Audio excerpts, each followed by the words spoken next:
All right, I want to talk about Boeing today. It's been in the news for the last couple of days because there's a lot of delays in getting the 737 MAX Air back into circulation. They're cutting production. It's really bad. I think things are going to get worse before they get better. Regulators are not letting that plane go back in the air, and there's just a lot going down here, and I do not think it's a buying opportunity. That's the bottom line. You can stop watching the video if you want. There's more substance behind it, but it's not a good situation, and I think it's going to get worse. I think the stock's going to go down further before they fix everything, and the stock has a chance to do okay again. So I do want to take you back to a video we had done when we had strictly a video website, not a YouTube channel. We've ported everything over to YouTube, but not every video from the history made it onto YouTube. So this was the video we had on our old video website. Let me cue that up for a moment here. Okay, a lot of moving parts here. We'll get to it. Here we go. Okay, so as I said, this was from before. Okay, let's roll this. Alright, I'm getting a lot of questions about Boeing, so I want to deal with this head on. And I'm not recommending Boeing. This was back in March, I really actually. wasn't recommending it before these crashes. I just think the shares were overvalued to begin with, and now these obviously issues with the 737 MAX 8 and MAX 9 are not helping anything. And I'm getting the questions because often something tragic like this hurts the shares and then becomes a buying opportunity, and that is the case in many situations. Like not too long ago, we had the situation with Johnson & Johnson, and they had the talcum powder problem, that there was asbestos, and they knew about this problem for many years, and that did look like a buying opportunity. As unfortunate and as terrible that governance was, because they knew about this. It wasn't a huge part of their business.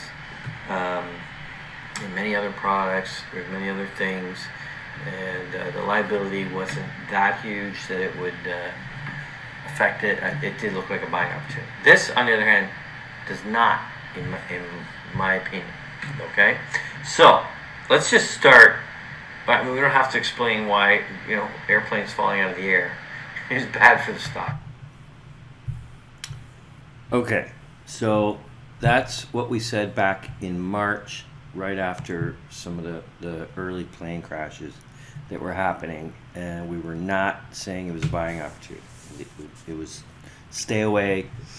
I compared it a little bit to Johnson & Johnson that had also a really bad event, but actually presented a buying opportunity. Now, it's not always clear if it's a buying opportunity or if there's more trouble down the road, and you really got to do an assessment and be an analyst and think about the size of the business.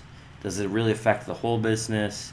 There's many factors, and it's there's no real formula to say whether or not it's a buying opportunity, but we certainly felt that was not a buying opportunity, and so far we've been right. And by the way, Johnson & Johnson actually has been pretty good, so it's nice to get those right. Of course, that's not always the case, but it is nice to get it right. So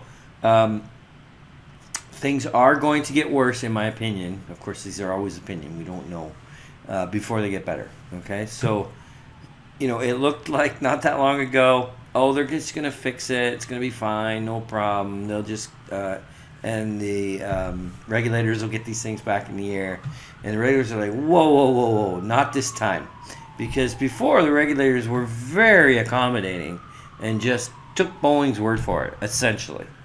Okay, and now they're like, okay, we're looking bad here. We better do our jobs. And they're being much more stringent. And besides, fix isn't that easy. They're cutting production. Like, it's bad, okay? It's bad. It's affecting a lot of suppliers, et cetera, et cetera. All right, I do want to jump into our model, of course. And okay, this would alarm you if you're not used to our stuff. So I do want to do a little bit of history here. Okay, so the return on capital was, humming along 8, 9, 10, and then zoomed up to 14, 17 in the last couple of years, right? Unbelievable. Stock took off. We actually were saying before the crash, and if you watch that other older video, we didn't even like it then because it was just too expensive. It was overhyped, all this stuff. And, a 17% was nice. In fact, here's the beauty of our model. We can roll back the clock, almost like we have a time machine here, to December 2018. Actually, that's the financial. So that probably came out. Year ends usually take about 60 days. So that was probably end of February, roughly when you would have got the December quarter. Okay, and here's the December. As we said, stock was doing great. Return on capital was rising to 17%. But the shares were so overpriced, in my opinion. Anyways, we were getting $134 value, and yes, I could have pulled some levers, as we'd always do. We could do plowback, so grow a little bit faster, which they weren't really doing, but you could maybe make that assumption. You could say the fade will, it's going to maintain these returns much longer, so I'll do a 12, and, you could maybe get there. Okay, I got there with, growing it much faster and barely fading it. But that's not the history of the company. So we just thought it was kind of ridiculous. Anyways. Okay, now we have some horrible quarters coming in. Now we kind of have to do the opposite. So now we're saying, it's only a 7% return. Well, let's dive into the financials just a little bit. I don't want to take too long here, but so this was where everything went down, right? So you can see right away, gross margins are negative. Now, if you're running a gross margin business that's negative, you can't live. You can't survive. Turned it around a little bit in Q2, but you see the revenue's way down, and it's going to get worse. Okay, they're cutting production. Revenue's definitely going down. Margins are going to be tighter. It's just going to be a really rough time. Now, of course, look, our valuation is way, way low here at $9 instead of $327. That's because the market is rightfully saying, okay, they're not going to be at this, 7% forever. They are going to bounce back, and let's put in a pretty aggressive bounce back scenario. Let's go to 12%. So not quite the 17.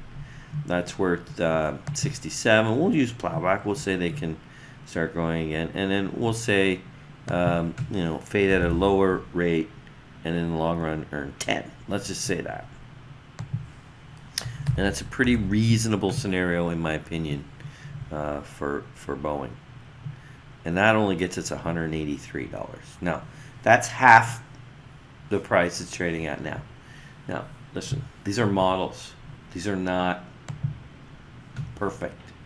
They're frameworks to think about how things work. What's actually going on in the company.